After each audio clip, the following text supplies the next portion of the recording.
Hey gang, David Henry from Inspired Tennis. Hope you're doing well. Hey, video over here in front of the board tonight to talk about 8 tips for stringing natural gut. Hopefully you guys can see all that. Not sure if you can read my chicken scratch writing, but I'll verbalize it for you so you can not miss a beat. 8 tips for stringing natural gut. I've been stringing a little bit more natural gut lately. I mean, most of what I string is copolyester, or I do string a lot of multi-filaments for clients. Hasn't been a whole lot of natural gut over the years, but a little bit more lately. I got a new client about a month or two ago, and he really likes natural gut and uses that a lot. So I've been stringing some more of it, and it's fun to do. And so I thought I'd pass along a few tips, because stringing natural gut, it's a little different than stringing a copolyester string or a synthetic gut, or even multi-filaments, which are intended to mimic natural gut.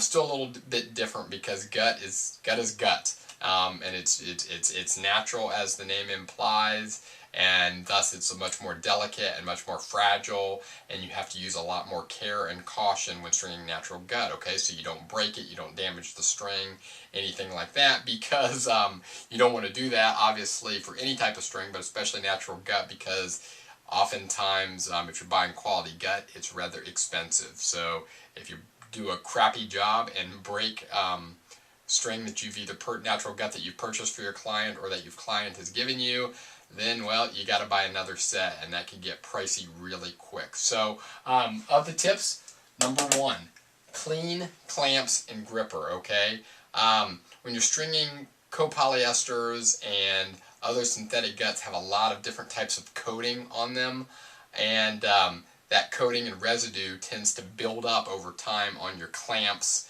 and on your gripper. Okay, so you want to make sure that your clamps and gripper are very clean before you string natural gut, because you don't want to clamp down too tightly, and I'll get to that in a second. Okay, you want to clamp just perfectly so it holds the string in place, and you know, if your clamps are clean, you can just put that right amount of pressure on the clamping, and the string will hold in place. It won't slip at all. Okay, so I've done a whole nother video on showing how I clean my clamps and my gripper. So if you need information on that, go back into the archives on my site at www.inspired-tennis.com. That's a hyphen between those two words.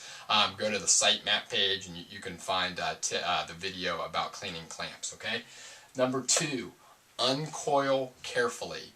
Okay, natural gut has an incredible coil memory, meaning that it keeps that coil shape even when you uncoil it. Okay, and so then when you're uncoiling it to put it through the grommets to start your string and get it all straightened out as best you can, it can coil more, it can kink, and you just really got to be careful. And careful the entire time that you're uncoiling it, because you may be moving along uncoiling it really well, and then you can just make one slight mistake and you get a kink in the natural gut. It causes a weak spot in the string, and it's just not good. So be very careful when uncoiling. Number 3, use a 2-piece stringing method. Now, this is always up for debate, but this is my preference. All of these tips are just my preference, my opinion, what I do. Okay, so take that for what it's worth. But I use 2-piece stringing methods when I'm stringing natural gut. Okay, so I like to string the mains, both sides, and then with a second piece of natural gut, I string all the crosses. Okay, and the reason I do this is to avoid wear and tear on the string. Again, natural gut is a very fragile type of string, and so if you do a 1-piece job, you're going to string half your mains on your short side. Then with your long side of string, you're going to string half your mains and all of your crosses. So you're pulling that whole long side of the string, you're pulling it through on every main, you know, doing all the long side mains. Then you're weaving your crosses. So by the time you get to your middle or lower crosses, that section of string has been pulled through so many grommets and had a lot of wear and tear on it. Okay, and so if you do it 2-piece, it avoids some of that. So I highly recommend stringing natural gut 2-piece. Number 4, use the slow pull option. Okay, I happen to have that on my stringing machine. I have 3 different settings. I have a slow pull, a medium pull, and a fast pull. I've never used the fast pull. I use the medium pull on 99% of string jobs if I'm doing copolys, synthetic guts, multi-filament. But when I use natural gut, I just take it a little bit slower, just because, again, the string is a little bit more fragile. Sure, it takes me a little bit more time to string each racket because you know, because I'm using the slow pull speed, plus natural gut is a very elastic string, so it tends to pull a lot more. So a lot of times when I'm stringing the mains or crosses, or the mains, I've got it unclamped and ready to go. I'm ready to clamp, and I'm waiting on the machine to pull back. But I would always rather be safe than sorry. So if you happen to have a slower pull option on your machine, then I recommend using it, okay? Number 5, clamp gently. And this is what I alluded to earlier, as far as having your clamps clean, so you can clamp just that right amount of tension, okay? Because you'll get the hang of it. If you're an experienced stringer, you know what I mean. When you clamp down on a string, you can just feel. It's just a nice feel. You can just tell when you've clamped it perfectly, okay? And you can tell when you've clamped it too tight, and of course sometimes you can tell if you've clamped it too loosely because it won't hold. But you want to get just that perfect clamping. You don't want to have to over clamp, over tighten to hold the string in place, okay? Because you know, a little bit of ghosting on the string from the teeth of the clamp, that's fine. Ghosting means just a little bit of white marks where the teeth come together. That's okay, but you don't want to have too much pressure on the clamping to create any indentions or harm to the string, okay? So clamp gently.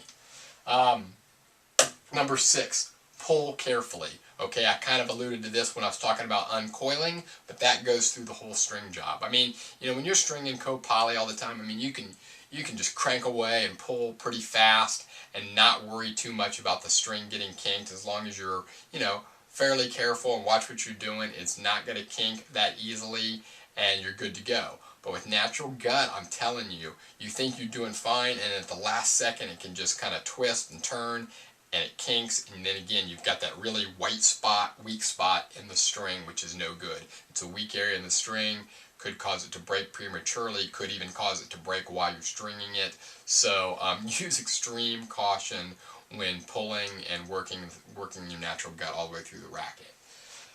See, number 7, keep your tips in good condition, okay? A lot of times when I get toward the bottom of the crosses with natural gut, the tip of the string will start to become frayed and come unwound a little bit, and that you don't want it. You don't want it to unravel. It's just harder to push through when you're weaving. It's harder to get through grommets. So just really keep an eye on the tip. Try to keep that tip in as good of condition as possible when you're stringing it through. And you know, if it starts to come unraveled a little bit frayed, then just go ahead and get your snips and cut off a little teeny bit of the tip, and so you start with a more intact, fresh tip. Okay. Another thing you can do, some people sometimes put a dab of fingernail polish or even a little dab of super glue to kind of keep the tip in place. You know, I don't do that, especially the super glue option, because last thing you want to do is put it through a grommet and get it super glued. But if you let it dry in plenty of time, you know, that is an option that you can use. But again, as long as you just watch your tips and kind of clip it off if it really starts to unravel, you'll be fine. And then number 8 is use high quality coated natural gut. All right. You know, I'm not going to call out any good brands or bad brands in this video, but you know who they are. I mean, there are some very high quality natural gut brands out there that produce very high quality natural gut. Well, I'll call them out, the good ones. Babala produces great natural gut. Pacific produces great natural gut. Clip. And then the major brands like Wilson and Prince, you know, all the major string brands you know of, they produce high quality natural gut. It's going to be easy to work with. It's going to be coated for the most part. Now you can buy uncoated from some of those brands, but I recommend the coated kind. I really like the coated natural gut. It makes it a lot easier just to work the string through, weave your crosses, and it kind of protects the string a little bit. So, you know, but there are some cheaper natural gut brands out there, okay, gang? And really the general rule of thumb when it comes to natural gut is you get what you pay for. Okay, you know, this one particular client that I've been stringing a lot of natural gut for recently, a couple rackets ago, he brought me some really cheap natural gut. He got a good deal on it. He, good deal from a price standpoint. It ended up not being a good deal because it was low quality gut. But he even warned me. He said, hey, you know, it's low quality gut. Give it a try. See how it works. It was uncoated. It was horrible. It was absolutely horrible to work with. One set actually even snapped on the machine when I was doing a pull on slow pull. That's the first time that has happened to me stringing any natural gut where it snapped. So you know, just be careful, and you know, if you see a deal with natural gut that looks to be too good to be true, it probably is. I highly recommend sticking with the major reputable brands when it comes to natural gut. So those are my 8 tips for stringing natural gut. I may have missed some things or maybe other tips, so any of you out there that have other tips to pass along, please chime in via a comment on the post on my blog at inspired-tennis.com, or if you're watching this on YouTube, give me a comment there. Hope this was helpful, and as always, thanks for checking in.